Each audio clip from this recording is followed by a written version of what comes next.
किसी शहर के रेलवे स्टेशन पर एक भिखारी रहता था।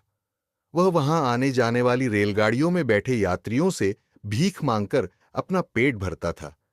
एक दिन जब वह भीख मांग रहा था तो सूट बूट पहने एक लंबा सा व्यक्ति उसे दिखा। उसने सोचा कि यह व्यक्ति बहुत अमीर लगता है, इससे भीख मांगने पर यह मुझे जरूर अच्छे पैसे देगा। वह उस लंबे व्यक्ति से भीख मांगने लगा।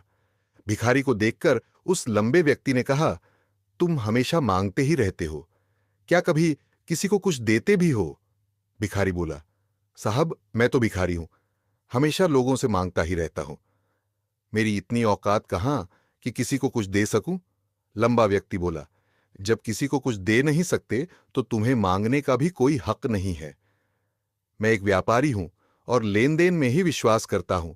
अगर तुम्हारे पास मुझे कुछ देने को हो तभी मैं तुम्हें बदले में कुछ दे सकता हूं। इतना कहने के बाद वह लंबा आदमी ट्रेन में बैठकर चला गया। इधर भिखारी उसकी कही गई बात के बारे में सोचने लगा। उस लंबे व्यक्ति के द्वारा कही गई बात उस भिखारी के दिल में उतर गई। वह सोचने लगा कि शायद मुझे भीख में अधिक पैसा इसीलिए नहीं मिलता क्योंकि मैं उसके बदले में किसी को कुछ दे नहीं पाता हूं। लेकिन मैं तो भिखारी हूं, किसी को कुछ देने लायक भी नहीं हूं। लेकिन कब तक मैं लोगों को बिना कुछ दिए केवल मांगता ही रहूंगा?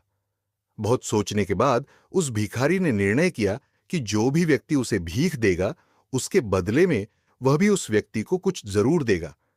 लेकिन अब उसके दिमाग में यह प्रश्न चल रहा था कि वह खुद भिखारी है तो भीख के बदले में वह दूसरों को क्या दे सकता है। इस बात को सोचते हुए 2 दिन हो गए, लेकिन उसे अपने प्रश्न का कोई उत्तर नहीं मिला था।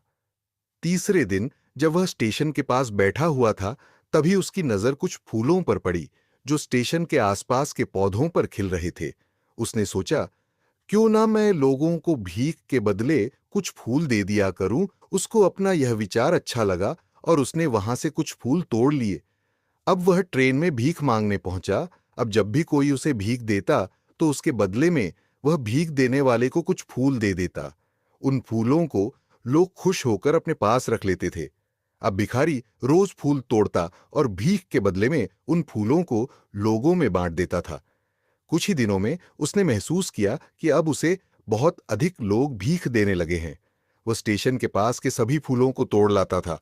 जब तक उसके पास फूल रहते थे तब तक उसे बहुत से लोग भीख देते थे।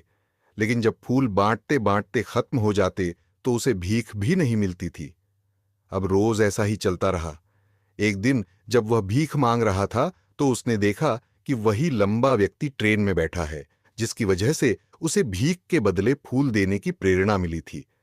वह तुरंत उस व्यक्ति के पास पहुंच गया और भीख मांगते हुए बोला, आज मेरे पास आपको देने के लिए कुछ फूल है।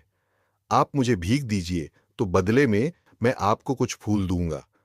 उस लंबे व्यक्ति ने उसे भीख के रूप में कुछ पैसे दे दिए और भिखारी ने कुछ फूल उसे दे दिए। उस लंबे व्यक्ति को बात बहुत पसंद आई।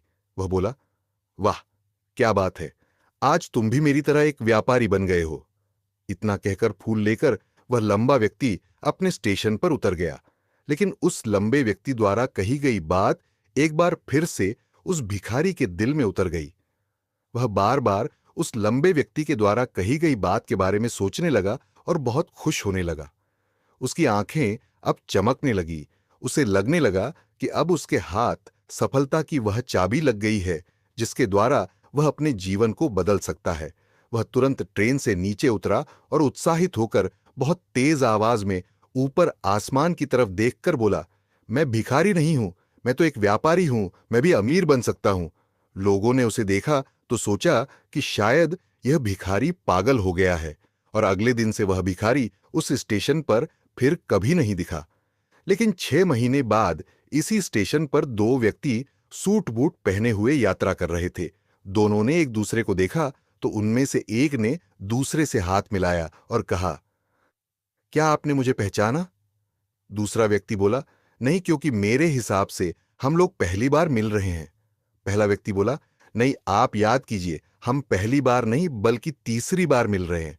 दूसरा व्यक्ति बोला, मुझे याद नहीं, वैसे हम पहले 2 बार कब मिले थे? अब पहला व्यक्ति मुस्कुराया और बोला, हम पहले भी 2 बार इसी ट्रेन में मिले थे। मैं वही भिखारी हूं जिसको आपने पहली मुलाकात में बताया कि मुझे जीवन में क्या करना चाहिए और दूसरी मुलाकात में बताया कि मैं वास्तव में कौन हूं।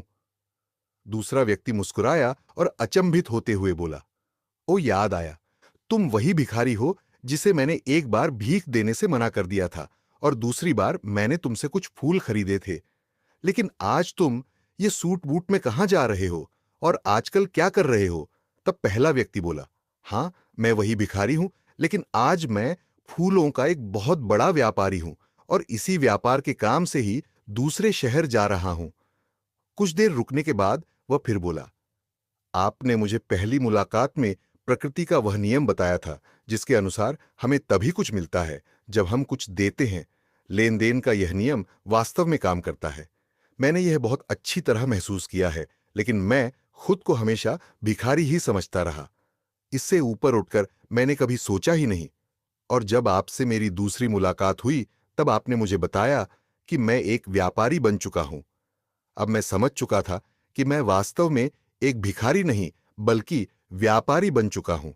मैंने समझ लिया था कि लोग मुझे इतनी भीख क्यों दे रहे हैं, क्योंकि वह मुझे भीख नहीं दे रहे थे बल्कि उन फूलों का मूल्य चुका रहे थे।